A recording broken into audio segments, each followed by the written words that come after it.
Welcome to beginner friends. అందరికీ నమస్కారం. ఓం నమో భగవతే వాసుదేవాయ. ఓం నమో భగవతే వాసుదేవాయ. భగవద్గీత పారాయణలో ఈరోజు 5వ అధ్యాయము కర్మ సన్యాస యోగము 29వ శ్లోకం నెంబర్ 29. భోక్తారం యజ్ఞతపసాం సర్వలోకమహేశ్వరం సుహృదం సర్వభూతానాం జ్ఞాత్వా మాం శాంతిమృచ్చతి. తాత్పర్యం: సమస్త యజ్ఞములకు తపస్సులకు భోక్తని నేనే అని, సమస్త లోకములకు అధిపతిని అని, మరియు సర్వప్రాణుల యొక్క నిస్వార్థ మిత్రుడను అని తెలుసుకునిన పిదప నా భక్తుడు శాంతిని పొందును. ఇంతకు క్రితం 2 శ్లోకాలలో వివరించబడ్డ సన్యాస సాధన ఆత్మజ్ఞానానికి దారితీయవచ్చు. కానీ బ్రహ్మజ్ఞానము అంటే భగవద్జ్ఞానము పొందాలంటే భగవంతుని కృప ఉండాలి. అది భక్తి ద్వారానే సాధ్యం. సర్వలోక మహేశ్వరం అంటే సమస్త జగత్తులకు ప్రభువు, మరియు సుహృదం సర్వభూతానాం అంటే సమస్త ప్రాణులకు మంచి చేసే శ్రేయోభిలాషి అని.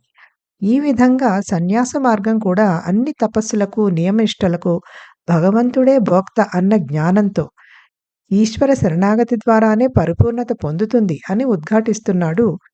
అనాది నుండి జీవాత్మ భగవంతుని నుండి విడిపోయి ఉన్నది. జీవాత్మను పరమాత్మతో ఏకం చేసేదే నిజమైన యోగం. కాబట్టి భక్తి చేర్చుకోకుండా ఏ ఒక్క యోగ విధానం కూడా సంపూర్ణం అవ్వదు. భగవద్గీతలో శ్రీకృష్ణుడు ఆధ్యాత్మిక సాధనకున్న అన్ని నిఖార్సైన మార్గాలను అద్భుతంగా పొందుపరిచాడు. కానీ ప్రతిసారి లక్ష్యం సాధించటానికి భక్తి అనేది ఈ అన్ని మార్గాలలో కూడా అవసరం. ఇక్కడ కూడా శ్రీకృష్ణుడు ఈ అధ్యాయ విషయాన్ని భక్తి యొక్క ఆవశ్యకతని తెలియచేయడంతో ముగిస్తున్నాడు.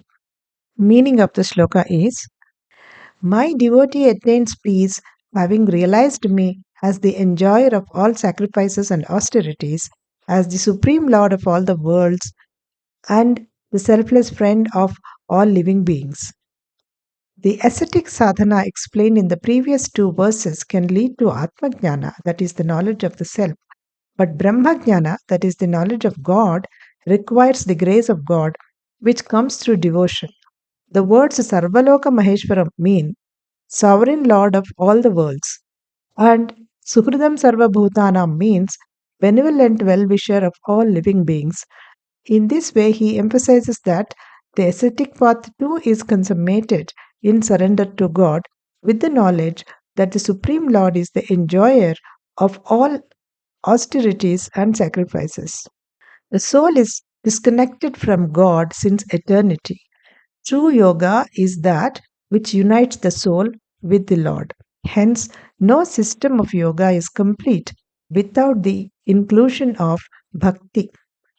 In this Bhagavad Gita, Sri Krishna beautifully includes all the genuine paths of spiritual practice, but each time at the end he qualifies them by stating that success in these paths also requires bhakti. In this adhyaya too, Sri Krishna ends the topic revealing the necessity of devotion. Om Namo Bhagavate Vasudevaya.